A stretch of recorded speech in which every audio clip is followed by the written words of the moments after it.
On en avait l'habitude durant la crise du Covid-19. Voilà que le Codeco, le comité de concertation, fait son grand retour.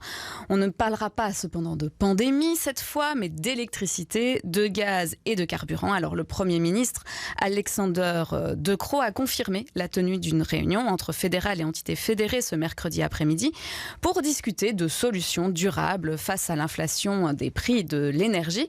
Grégory Henco, bonjour. Bonjour. Bonjour. Alors, qu'est-ce que ce comité de concertation peut apporter comme solution sur ce dossier ? Alors, le Premier ministre a annoncé en fait que ce comité de concertation est destiné à entendre toutes les parties, d'avoir le plus de monde autour de la table parce qu'il veut trouver des solutions ensemble, c'est ce qu'il dit, sur des dossiers critiques. Finalement, c'était déjà le cas lors du Codeco Covid. Il n'y avait pas que le Covid qui était finalement sur la table. On discutait aussi d'autres dossiers comme la mobilité interrégionale, la taxe kilométrique.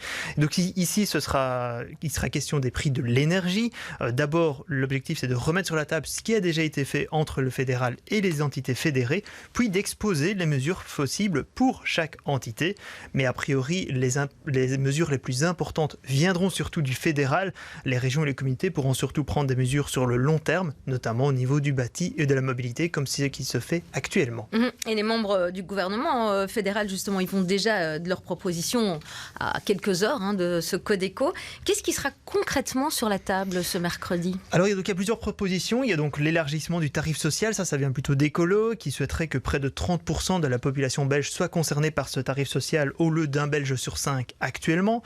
Du côté de la ministre de l'énergie, Tine van der Straten, elle plaide pour un plafonnement des prix au niveau européen. C'est une proposition aussi soutenue par Alexander De Croo. L'objectif serait d'avoir 770 € d'économie sur l'année grâce à ce blocage. Mais ça, voilà, il faudra un compromis européen entre les 27 pays. Ça s'annonce compliqué. Mais si ce n'est pas possible, le Premier ministre veut quand même avancer au niveau national à ce sujet. On parle aussi d'une taxation des surprofits des entreprises du secteur de l'énergie. Là aussi, c'est à l'étude, mais cela crée quelques crispations du côté des libéraux. Alors, est-ce qu'il y aura des chèques énergie ou des baisses de la TVA ? Visiblement, Alexander De Croo n'est pas pour. Il estime que c'est surtout un blocage des prix donc, qui permettra de diminuer la facture. Il n'y aura pas non plus de discussion autour d'une éventuelle prolongation des réacteurs nucléaires Doel 3 ou de Tihange 2 qui doivent notamment fermer en septembre et en février. C'est bientôt. Engie a répété que ce n'était pas à l'ordre du jour, mais le MR, la NVA et l'OpenVLD poussent pour que les réacteurs ne soient pas démantelés tout de suite. Alors justement, parlons des prix de l'électricité. On le ressent tous. Ils ont atteint des records la semaine dernière. Est-ce qu'ils vont encore augmenter ces prix ? C'est un risque. Il y a toujours ces craintes de perte d'approvisionnement d'importants gazoducs qui viennent de Russie.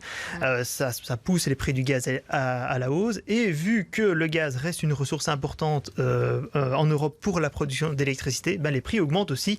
Il y a aussi le fait que 30 centrales nucléaires françaises sont indisponibles. La météo caniculaire qui fait que les centrales hydrauliques sont en difficulté. Et tout ça font que les prix continuent de grimper. Et donc voilà, d'où l'urgence de ces mesures fortes et de la tenue de ce Codeco Énergie mercredi. Merci beaucoup Grégory Henco. Puis évidemment, on suivra ce Codeco et on vous informera sur BX.